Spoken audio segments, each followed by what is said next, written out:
The question was, what is this invisible image? I see our physical image. What is the invisible image? Christ made all things visible and invisible, including your image. So let's see. And God said, let us make man in our image, after our likeness. Genesis chapter 1, verse 26. When it says, and God said, we know that Jesus said. Jesus is the speaker. So when Christ said, and Christ said, let us make man in our image. So who's present? The Father, the Son, and the Spirit. What is the image of the Father, and the Son, and the Spirit? Well, it can't simply be a physical, because no man hath seen the Father, and no one can surely see a spirit. So what is the image of those three? Our personality is in His image. It starts with the mind. What is the mind? Is it a real thing? Well, mind surely is, but where is it? I reckon it's in the brain. But if I had my brain sitting on the counter beside me, you would have a hard time finding my mind. The mind is an invisible thing that exists. It's an indisputable fact.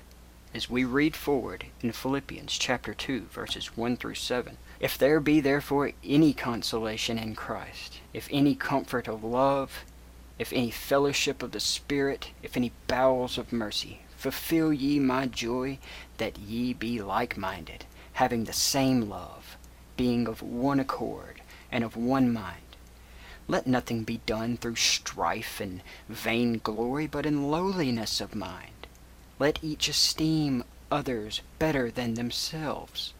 Look not every man on his own things, but every man also on the things of others.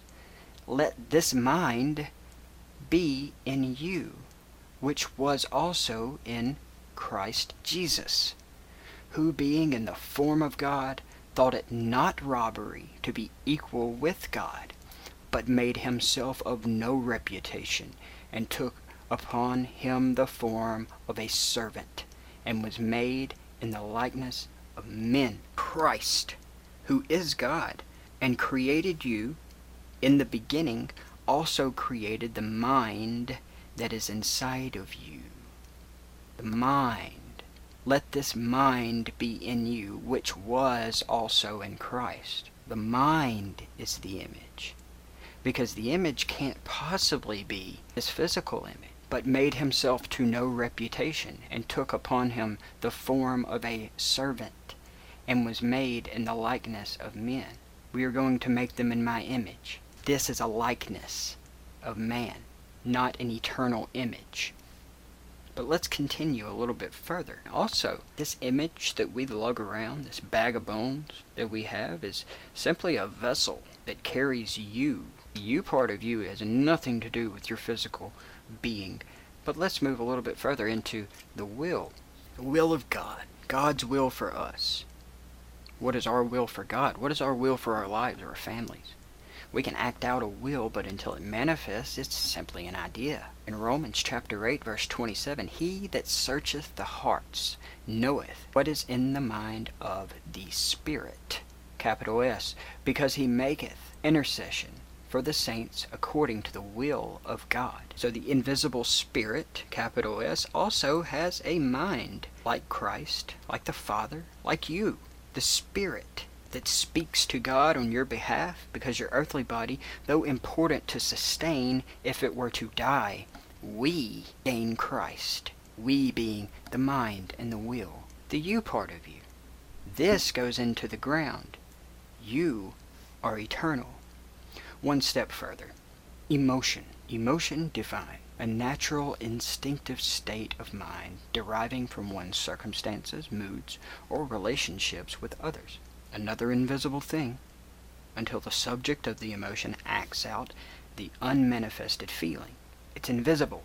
Did Christ have emotions? Well, he was God, so why would he? Why would he have any surprise or fear or disappointment? But he did. Reading Matthew chapter 26, verses 38 and 39. Then saith he unto them, my soul is exceeding sorrowful, even unto death. Tarry ye here, and watch with me.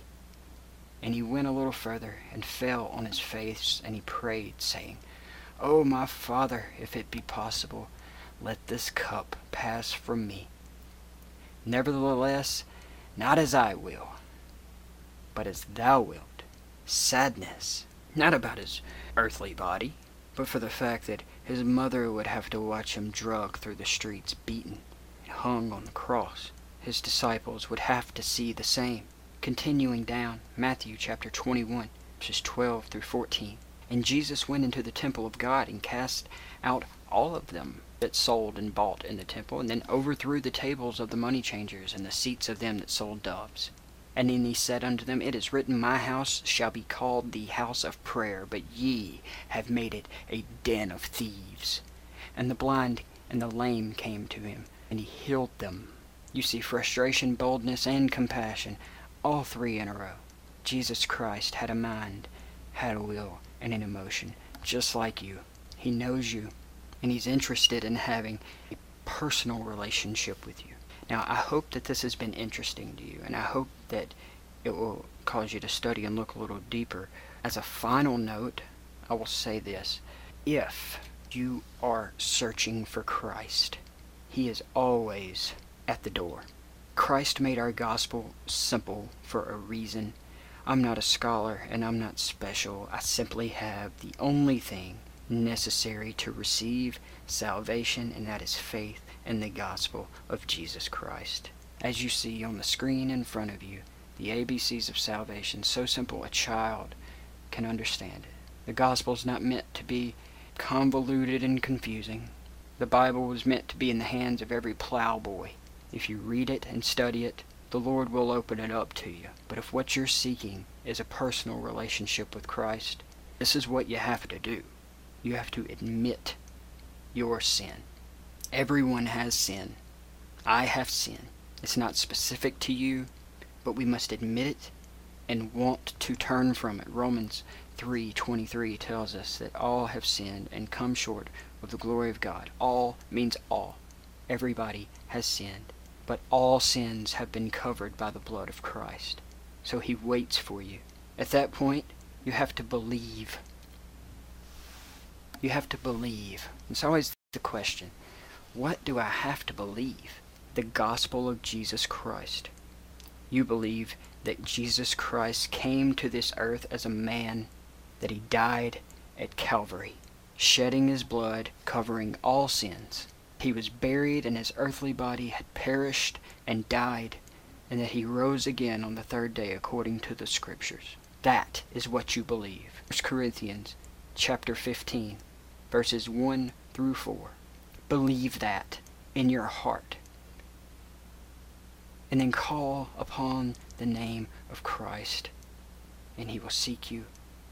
You will find him, and it will change you. And if you truly want him, you will seek him. If you have any questions, please let me know.